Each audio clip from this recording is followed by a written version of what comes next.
Yes, people, this is Natasha Jonas and we're weighing in.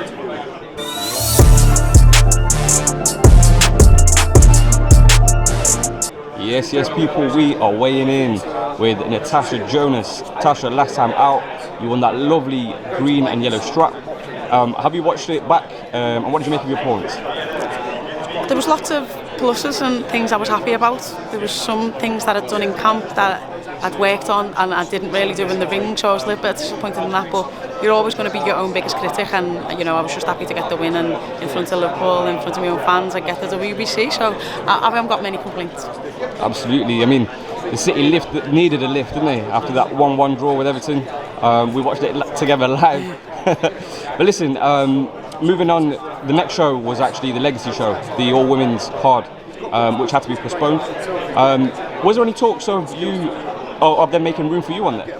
No, that was the initial thought, that I would be on that card, but you know, for me, as great of a card and PR-wise it would be, and a legacy occasion, for me, boxing at home just intrinsically and internally means more, so that's where I wanted to be. No, absolutely, I appreciate that.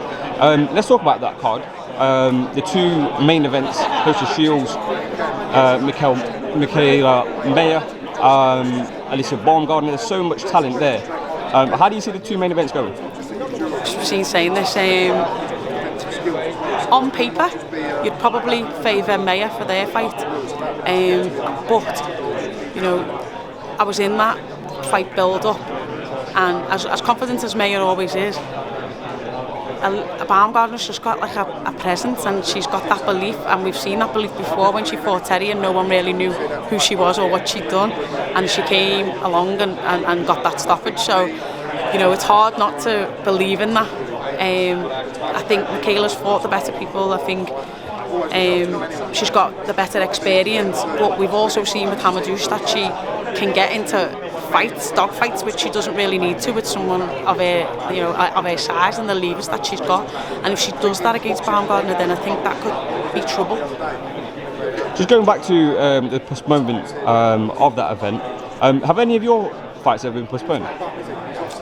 I've supposed to have been on cards before and been taken off, but I've never, not that I know of. How does it affect you, or how do you think it affected them mentally and physically? You know, you've got another camp to go to. Then you've paid for the camp.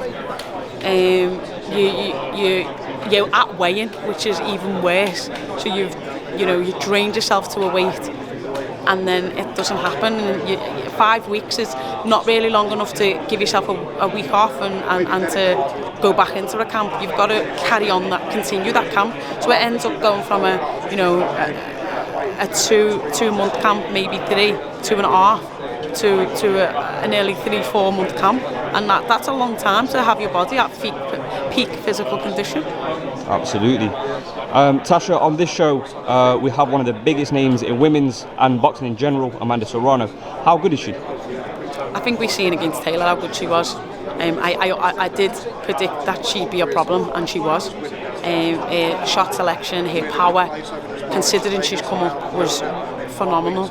Her aggression and how she used her soft corners was impressive. So. Speaking of Katietaylor, her next fight has been announced in London. But do you think there'll ever be a time where you have the rematch? I'd like to think so. I'd like to think it's possible. I kind of maybe knew that when I signed for Boxer that would make it more difficult, but I'd like to think it could happen, yeah. And what is next for you? Do you think it will be out before the end of the year? Or I'd love to be, yeah. We'll see. Wonderful. It's been amazing speaking to you. Thank you for weighing in. Nice one, thank you.